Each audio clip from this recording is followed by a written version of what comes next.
As Mr. Raja said, today I want to talk about women in legal profession and why should we care about it. I want to start it with telling you a story about an Afghan woman. Her name is Anisa Azam, a woman whose daughter, Khatra, was murdered in March 2012. Anisa tried to prevent that. A few weeks before Khatra's death, Anisa and her daughter went to a police in Kabul to report Khatra's abusive husband. They were sure that he was a threat to her daughter. But unfortunately, the police turned Anisa and Khatra away.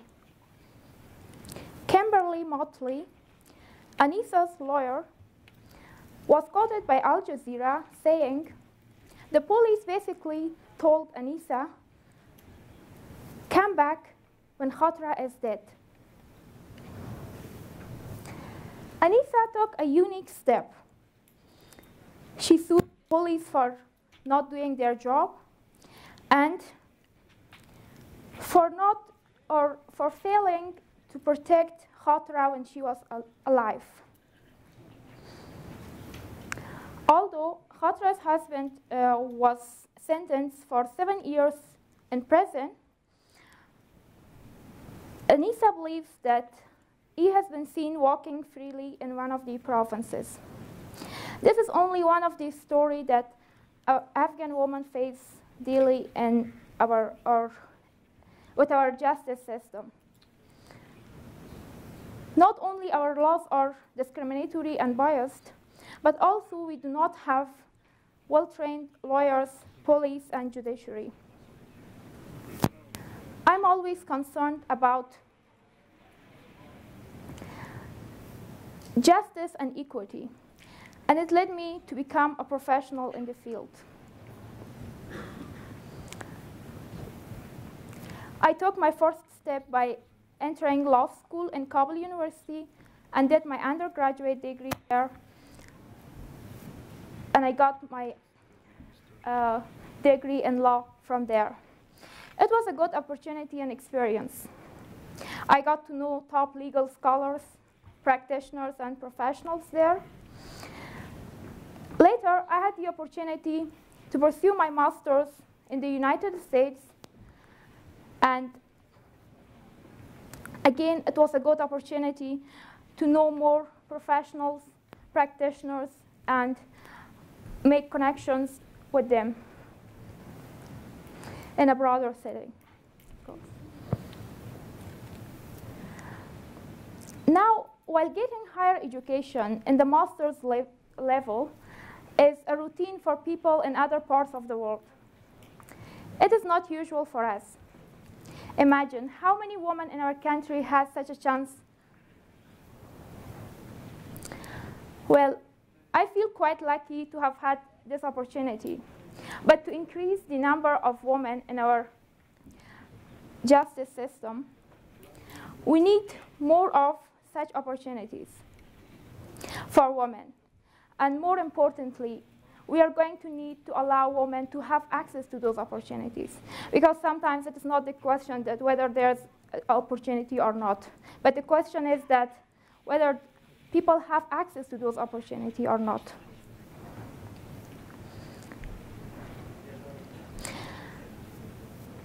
Unfortunately, today, the situation in Afghanistan excludes women from this field. The recent data shows that women are being excluded from this field, and the number tells this story very clearly. International Development Law Organization survey on women's participation in Afghanistan's formal justice system identifies that women constitutes only 20% of lawyers, 6% of prosecutors, and only 8% of judges. So this graph shows the situation of Afghan women in legal sectors. It's quite embarrassing, the difference between the numbers of men and women they're working in our legal sectors. When I say this, that we should increase the number of women in our legal sector, then a question might be raised that how more women in this field is going to help? Well, it is going to help in a number of ways. First of all, if we have more women in our legal sector, it means that we will have more professionals in our legal sectors. And how is that? To know about that, let's see that what is the current situation in our legal sectors and what is the current situation of rule of law in our country. Again, World Justice Program in its 2014 report finds that Afghanistan rule of law index is 0.34. And its international ranking is 98 out of 99 countries that the report covers. And its regional ranking is 6 out of 6 countries. So this shows that the situation of rule of law in our country, and if we add more women legal professionals in our legal sectors, it means that we will have more professionals in our legal sector. And if we have more professionals in our legal sector, then we will have rule of law in our country as well. While there have been relative progress in other fields, but there haven't been significant improvement in rule of law in our country. Today, we have higher GDP per capita than we had 13 years ago. And today, we live longer than we did 13 years ago. But it is more or less the same when it comes to the provision of justice. And if we have more women in our legal sector, then more women will come forward and file their complaints. Again, a survey shows that the largest category of cases that are filed by women are civil cases. This data shows that 70% of civil disputes are filed by women, and only 20% of criminal cases are filed by women. It means that women are discouraged to come forward and file their criminal cases because of cultural obstacles and other issues that women will face. One of them can be that in the absence of female lawyers, judges, police officers, women will deter from referring to the justice system, especially in sensitive cases such as domestic violence or such as rape. The third thing is that if we have more women in our legal sector, it means we will have less discriminatory laws, regulations, and practices. Fewer women in our courts and justice institutions gives the chance for those that they take arbitrary decisions and have discretion in their decisions in order to favor men than women.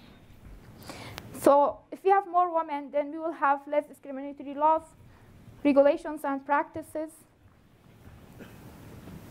The fourth and most important thing is that if we have more women in our legal sector, then it means we have increased the public confidence on our justice system. Think about a scenario. If more than 50% of a country's population cannot trust their justice system, then how will be the situation? And if women trust the justice system and vice versa, the justice sector also protect women, will women face the same situation Khatra did in the beginning of my speech? Of course not.